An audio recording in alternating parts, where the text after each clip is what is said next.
Renungan Pagi, Agama yang Bersinar oleh Ellen G. White, 18 September 2023. Mari kita berdoa. Bapa kami yang di sorga, Allah pencipta langit dan bumi, laut dan segala isinya, Allah yang maha besar, maha kuasa, sumber segalanya, yang kami sembah selalu melalui anak-Mu yang tunggal, Yesus Kristus. Terpujilah Yesus, anak Allah yang maha tinggi, yang adalah pencipta dan penyempurna iman kami. Pada pagi hari ini kami bersyukur boleh bangun dan berbakti, dan sebagaimana membaca dan mendengarkan nasihat firman-Mu, kiranya ini menjadi sukacita bagi kami semua, sebab Engkau ya Bapa yang memimpin kami. Beserta kami sepanjang perbaktian ini kehendak-Mu yang jadi. Ampun kami akan dosa dan salah, karena kami berdoa hanya dalam nama anak Allah yang tunggal, Yesus Kristus, yang adalah Tuhan dan Juru Selamat kami. Amin. Renungan hari ini akan dibacakan oleh Saudara Hasudungan Sidabutar. Kepada Saudara Sudung, kami persilahkan. Renungan pagi tanggal 18 September tahun 2023 berjudul Karena Dia Memimpin Umat-Nya. Ayat inti terdapat di dalam Esra 3 ayat 13. Demikian firman Tuhan, orang tidak dapat lagi membedakan mana bunyi sorak-sorai kegerangan dan mana bunyi tangis rakyat, karena rakyat bersorak-sorai dengan suara yang nyaring, sehingga bunyinya kedengaran sampai jauh. Berbaur dengan musik dan sorak-sorai pujian yang terdengar di hari bahagia itu, terdengar nada sumbang. Banyak di antara para imam, orang-orang Lewi, dan kepala-kepala kaum keluarga, orang tua-tua yang pernah melihat rumah yang dahulu, menangis dengan suara nyaring ketika perletakan dasar rumah ini dilakukan di depan mata mereka. Gantinya bersukacita, mereka menghargai pikiran ketidakpuasan dan keputusasaan. Mereka telah melihat kemegahan bait suci Salomo, dan mereka meratap karena rendahnya bangunan yang sekarang akan didirikan. Mungkinkah mereka yang gagal untuk bergembira pada peletakan batu fondasi bait suci dapat melihat lebih dulu akibat dari kurangnya iman mereka pada hari itu? Mereka akan terkejut. Sedikit yang mereka sadari tentang bobot kata-kata ketidaksetujuan dan kekecewaan mereka. Sedikit yang mereka ketahui betapa ketidakpuasan yang mereka nyatakan akan menunda penyelesaian rumah Tuhan. Prophets and Kings halaman 563 sampai 565. Namun ada banyak jemaat yang imannya lebih besar dan visinya lebih luas, tidak membuat mereka memandang kemuliaan yang lebih kecil ini dengan ketidakpuasan. Banyak orang bersorak-sorai dengan suara nyaring karena kegirangan. Orang tidak dapat lagi membedakan mana bunyi sorak-sorai kegerangan dan mana bunyi tangis rakyat, karena rakyat bersorak-sorai dengan suara yang nyaring, sehingga bunyinya kedengaran sampai jauh. Prophets and Kings, halaman 564. Demikian renungan pagi kita hari ini. Terima kasih, Tuhan Yesus memberkati. Terima kasih atas penata layanan Saudara Sudung. Tuhan Yesus memberkati. Selamat pagi saudaraku dalam Tuhan. Ada sebuah ayat dalam buku Yeremia yang sering dikutip untuk menyatakan rancangan Tuhan bagi kita, yaitu yang terdapat dalam Yeremia 29 ayat 11 yang berbunyi, "Sebab aku ini mengetahui rancangan-rancangan apa yang ada padaku mengenai kamu. Demikianlah firman Tuhan, yaitu rancangan damai sejahtera dan bukan rancangan kecelakaan, untuk memberikan kepadamu hari depan yang penuh harapan." Mengapa Tuhan dalam huruf besar, yaitu Allah Bapa, menyatakan perkataan ini? Karena ada nabi palsu bernama Hanaya. Tuhan melalui Yeremia menyatakan bahwa oleh karena Yehuda tidak menurut kepada Tuhan dan telah menimbulkan sakit hati Tuhan dengan cara menyembah berhala, maka Babel akan datang dan menawan Yehuda selama 70 tahun. Tetapi nabi palsu yang bernama Hanaya berkata bahwa hanya 2 tahun Yehuda akan ditawan dan sesudah itu akan kembali ke Yehuda. Itu sebabnya Tuhan berkata, "Aku yang tahu rancanganku yang ada padaku mengenai kamu." Saat Tuhan berkata 70 tahun, maka itulah yang terjadi. Itu sebabnya bila kita mundur ke ayat 10, di sana dikatakan, "Sebab beginilah firman Tuhan, apabila telah genap 70 tahun bagi Babel, barulah aku memperhatikan kamu. Aku akan menepati janjiku itu kepadamu dengan mengembalikan kamu ke tempat ini." Allah Bapa ingatkan Yehuda bahwa 70 tahun itu adalah rancangannya dan bukan rancangan Yeremia. Dan apa yang Hanaya sampaikan bukanlah rancangannya Bapa.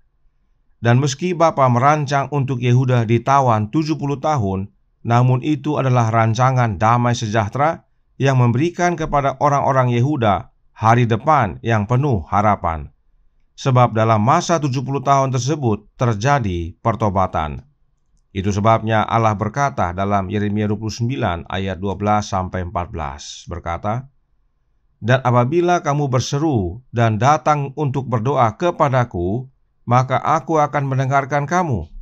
Apabila kamu mencari aku, kamu akan menemukan aku. Apabila kamu menanyakan aku dengan segenap hati, aku akan memberi kamu menemukan aku.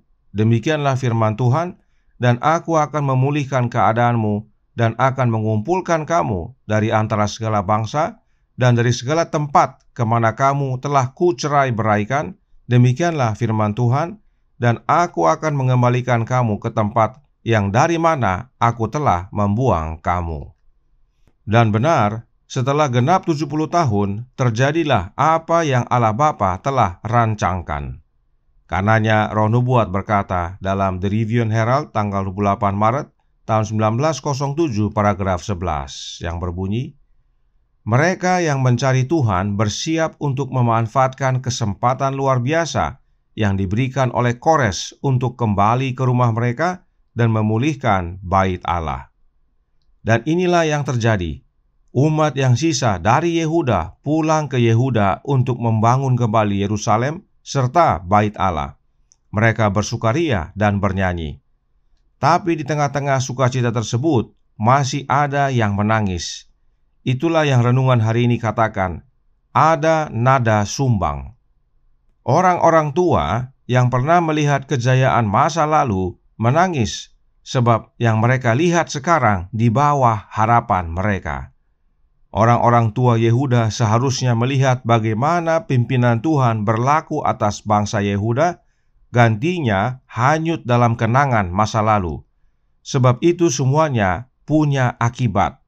Perhatikan kembali renungan hari ini berkata dalam Radiant Religion halaman 263 paragraf 3. Sedikit yang mereka sadari tentang bobot kata-kata ketidaksetujuan dan kekecewaan mereka. Sedikit yang mereka ketahui betapa ketidakpuasan yang mereka nyatakan akan menunda penyelesaian rumah Tuhan. Inilah nada sumbang itu.